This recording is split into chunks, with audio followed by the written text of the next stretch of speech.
भाषा शिक्षण से जुड़े समस्त मित्रों का नमस्कार और आज हार्दिक स्वागत है। दीपावली की ढेरों शुभकामनाएं। आप देख ही रहे हैं, बाहर पटाखे बम फट रहे हैं और लोग आनंद मना रहे हैं। और ऐसा होता है कि हर क्षेत्र में, व्यापार का क्षेत्र हो या अध्ययन का क्षेत्र हो, दीपावली के दिन 6:45 बजे शाम को एक मुहूर्त ट्रेडिंग का मतलब जो व्यापार करते हैं शेयर बाजार वाले, इसी तरह से हर साल की तरह इस बार भी आज मैं मुहूर्त ट्रेनिंग में आपके साथ उपस्थित हुआ हूँ। ट्रेनिंग मतलब 10-15 मिनट का हमारा यह सत्र रहेगा। कहते हैं दीपावली के दिन आप जो काम करते हैं वह काम सदा के लिए आपके साथ रह जाता है और उसमें बरकत होती है। इसी को आधार मानते हुए आज का यह सत्र करते हैं।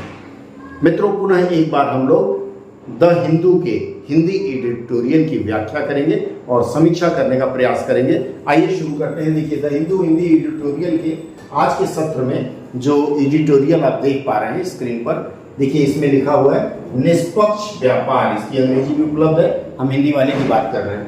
29वां COP, यह देखिए जनरल नॉलेज की दृष्टि से, जीके जीएस की दृष्टि से यह बहुत महत्वपूर्ण है। 29 COP अंग्रेजी में इसको कहा जाएगा। अब ये जो COP है, COP क्या है? COP की यहाँ व्याख्या दी गई है। देखिए, ये कॉन्फ्रेंस ऑफ पार्टीज इसको कहा जाता है। COP पार्टीज का मतलब जो इसमें शामिल हो रहा है। कहाँ हो रहा है यह? बाकू में। बाकू कहाँ पर है? अजरबैजान में है। अजरबैजान के बाकू में हो रहा है। कब हो रहा है? यह होने जा रहा है अगले महीने। अगला महीना कब आ रहा है? अर्थात नवंबर में 29वां COP होने जा रहा है अजरबैजान में, जिसको कहते हैं कॉन्फ्रेंस ऑफ पार्टीज। आगे बढ़ते हैं। इसका कौन सा संस्करण हो रहा है? तो इसका 29वां संस्करण हो रहा है, 29। इसमें कहा गया है, देखिए सबसे पहले तो हमें यह देखना है कि हिंदी कैसे पढ़ें। अधिकांश लोग इस समस्या से घिरे होते हैं कि हम हिंदी ठीक से नहीं पढ़ पाते हैं, क्योंकि यदि आप हिंदी ठीक से नहीं पढ़ पाएंगे तो ठीक से समझ नहीं पाएंगे। और परीक्षाओं में, विभिन्न प्रतियोगी परीक्षाओं में, जिसमें कॉम्प्रिहेंशन हिंदी के आते हैं, अपठित पद्यांश से आपको प्रश्न पूछे जाते हैं, वहां अगर पढ़ने की आदत नहीं होगी तो आपको दिक्कत होगी। तो इस सत्र में पढ़ने की पहले कल मैं आपको बताऊंगा कैसे पढ़ते हैं। चलिए शुरू करते हैं। तो इसमें लिखा हुआ है अगले महीने अजरबैजान के बाकू में कॉन्फ्रेंस ऑफ पार्टीज के 29वें संस्करण से पहले, मतलब before the 29th session of क्या है? COP। क्या होगा?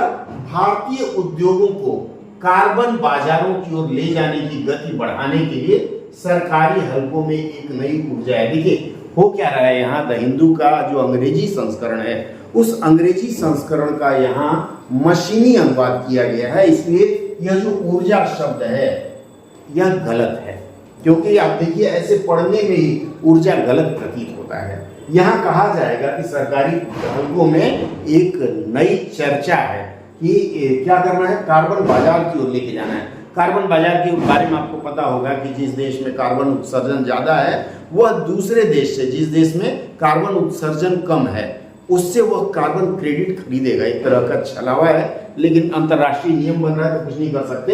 इस संस्करण की बड़ी थीम जलवायु वित्त पोषक को लेकर बढ़ती महत्वाकांक्षा है। मतलब इसका थीम क्या होगा? जलवायु वित्त पोषण को लेकर बढ़ती महत्वाकांक्षा।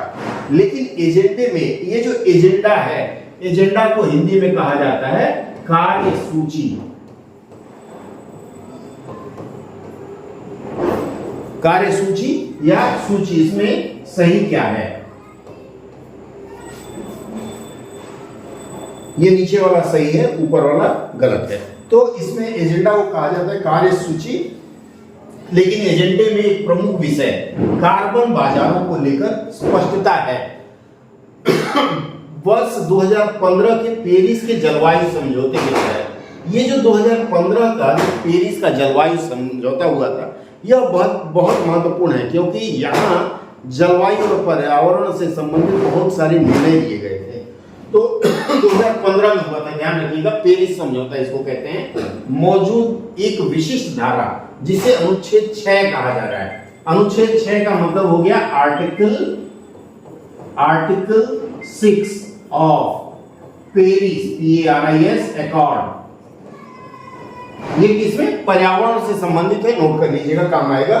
उस रूपरेखा का जिक्र करती है जिसके तहत अब इसमें क्या है, कार्बन बाजार संचालित किए जा सकते हैं। मतलब आप अपने यहाँ अपने कार्बन क्रेडिट बेचिए और दूसरे का खरीदिए, या रोके गए ग्रीन हाउस गैस उत्सर्जन का देशों के बीच व्यापार हो सकता है। कार्बन बाजार पार्टियों को वातावरण से ग्रीन हाउस गैसें घटाने या खत्म करने, जैसे जीवाश्म ईंधन की जगह अक्षय ऊर्जा, जीवाश्म ईंधन को कहा गया है फॉसिल, FOSSIL, फॉसिल फ्यूल कहा जाता है जीवाश्म ईंधन को, और अक्षय ऊर्जा को रिन्यूएबल, ये रिन्यूएबल एनर्जी कहा जाता है। अक्षय ऊर्जा में क्या क्या आ रहा है? अक्षय ऊर्जा में आप देख सकते हैं आजकल विद्युत ऊर्जा, इलेक्ट्रिसिटी वाली बहुत सारी गाड़ियां चल पड़ी हैं, और इसी तरह से सौर ऊर्जा है। कहीं कहीं सौर ऊर्जा का प्रयोग करते हैं और कहीं कहीं विद्युत ऊर्जा का प्रयोग करते हैं, इलेक्ट्रिसिटी। तो यही कहा गया है कि आप ग्रीन गैस घटाने के लिए ये जीवाश्म ईंधन की जगह, जीवाश्म फॉसिल फ्यूल में आता है क्या, पेट्रोल है, कोयला है, इन पर निर्भरता घटानी है, मतलब इनका प्रयोग कम करना है और आपको ज्यादा से ज्यादा अक्षय ऊर्जा का प्रयोग करना है, अर्थात रिन्यूएबल एनर्जी से वैकल्पिक ऊर्जा भी कहा जाता है। या इकोसिस्टम में कार्बन भंडारों जैसे कि जंगलों का संरक्षण, अब इसमें यह भी पेरिस अकॉर्ड में है कि आपको जंगलों का संरक्षण भी करना है। जंगलों का संरक्षण करने से क्या होगा, अर्जित कार्बन क्रेडिट, जो मैं बता रहा था ना कार्बन क्रेडिट, जैसे आपने इस वर्ष इतना कार्बन घटाया है अपने यहाँ से, कुछ पैमाना है उसके अनुसार, तो वह आपका कार्बन क्रेडिट माना जाएगा। जैसे आप खरीदारी करते हैं, मान लीजिए आपके डेबिट कार्ड से, तो कुछ पॉइंट इकट्ठा होता है। जैसे कई ऐसी दुकानें हैं जहां आप जाएंगे 100 रुपए का खरीदेंगे तो 1 क्रेडिट आपका इकट्ठा होता है, 1 रुपए के बराबर होता है। तो वैसे जितना कार्बन क्रेडिट बचाएंगे वह अर्जित कार्बन क्रेडिट में आता है, तो उसका व्यापार करने में सक्षम बनाते हैं। मतलब आप अपना कार्बन क्रेडिट खरीद या बेच सकते हैं, जिससे जलवायु कार्रवाई को प्रोत्साहन मिलता है। अनुच्छेद 6 की उपधाराएं, अब इसमें क्या देते हैं, अनुच्छेद 6 के सब सेक्शंस यहाँ कहा जाएगा। सब सेक्शंस क्या कहते हैं, यह दिशा निर्देश मुहैया कराती है कि किस तरह कार्बन न्यूनीकरण गतिविधियों और सत्यापन प्रक्रियाओं की इजाजत है। मतलब कार्बन न्यूनीकरण, रिडक्शन इन कार्बन, और ये गतिविधियां एक्टिविटीज हैं, और सत्यापन को वेरिफिकेशन कहेंगे, सत्यापन प्रक्रिया की इजाजत है। और कैसे देश एक द्विपक्षीय समझौता, द्विपक्षीय मतलब दो पक्ष, भारत और अमेरिका, भारत और जर्मनी, भारत और मतलब एक देश का दूसरे देश के साथ जो भी समझौता होगा वो द्विपक्षीय समझौता कहा जाता है, जिससे एक देश में उत्सर्जन में आई कमी का दूसरा देश एकदम से, मान लीजिए भारत में कार्बन उत्सर्जन की मात्रा कम है, अमेरिका के सर्वाधिक है, तो अमेरिका चाहेगा कि भारत से कुछ क्रेडिट खरीदो। अगर देखा जाए तो यह तो एक तरह से है कि ठीक है भाई, मैं खूब धुएं उड़ाऊंगा और बदले में आपको पैसा दे दूंगा, प्रदूषण तो वैसे बढ़ेगा ही। चलिए आगे बढ़ते हैं। हमको कार्बन बाजार तकरीबन 2 दशक पहले ही अस्तित्व में आ गए थे। कब जो कह रहा है कि कार्बन बाजार जो अस्तित्व में आए थे तकरीबन 2 दशक पहले, 2 दशक का मतलब होता है 10 वर्ष, इसका मतलब है लगभग 20 वर्ष पहले कार्बन बाजार अस्तित्व में आया था, इसकी बात चली थी। और लेकिन अपारदर्शिता और इस आलोचना से त्रस्त रहे हैं कि उन्होंने उत्सर्जन में कमी को केवल भ्रम पैदा किया। वास्तव में आप कह तो रहे हैं कि हम कार्बन इमिशन होता है, उत्सर्जन को यहाँ हम इमिशन कहेंगे, EMISSION, कार्बन इमिशन में हम रिडक्शन कर रहे हैं। लेकिन हो क्या रहा है कि कार्बन इमिशन में आप रिडक्शन नहीं कर रहे हैं, आप किसी दूसरे देश को पैसा दे रहे हैं, एक तरह से रिश्वत दे रहे हैं कि भाई तुम ये 10 रुपया लो और हमको गुंडागर्दी करने दो, उस तरह का रिश्वत दे रहे हैं। तो यह तो पारदर्शिता नहीं है, ना ही तो यह कोई स्पष्टवादिता है, ना ही तो कार्बन कम करने का तरीका है।